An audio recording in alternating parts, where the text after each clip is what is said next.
Pope Francis has written a letter addressed to every person on this planet, urging us all to protect the Earth, our common home.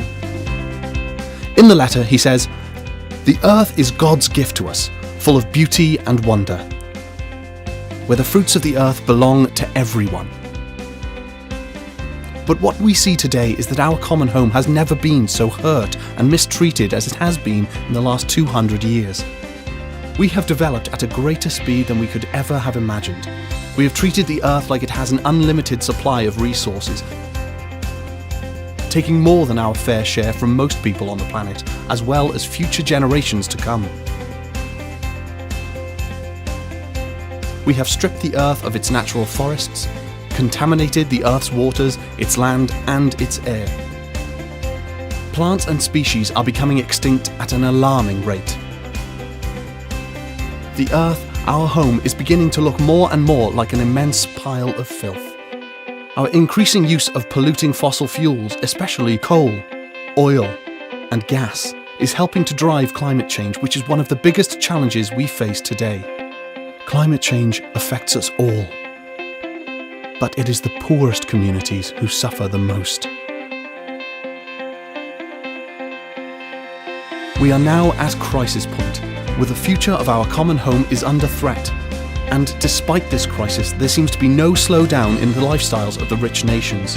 Enormous gaps between the rich and the poor continue to rise, between those who are trapped in poverty with few or no resources, and those who are consuming and wasting at an ever-increasing rate, leaving a trail of waste and destruction. Our digital world is also polluting us with noise and distractions, stopping us from learning how to live wisely, to think deeply, and to love generously. Real relationships are replaced with virtual friendships, which we can choose to accept or reject, making us dissatisfied with true, deep relationships, or can give rise to a new sense of isolation. Yet, despite all of this, all is not lost. Young people demand change. Young people want to build a better future, which takes seriously the environmental crisis and the sufferings of the poor. So we can change. We can make a new start. To protect our common home, we need a common plan. The whole human family needs to work together so that we may sow beauty, not pollution and destruction. Our use of polluting fossil fuels also needs to be replaced without delay. And we need to stop treating the world's resources as an object for profit, with no thought on how our actions might affect the environment or future generations.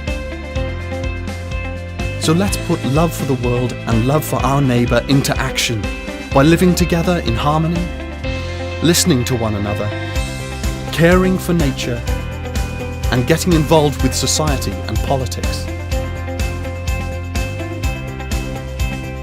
Let's undergo an eco-conversion in which we listen to the cry of the earth and the cry of the poor. This means taking seriously things like avoiding the use of plastic and paper, reducing water waste, separating rubbish,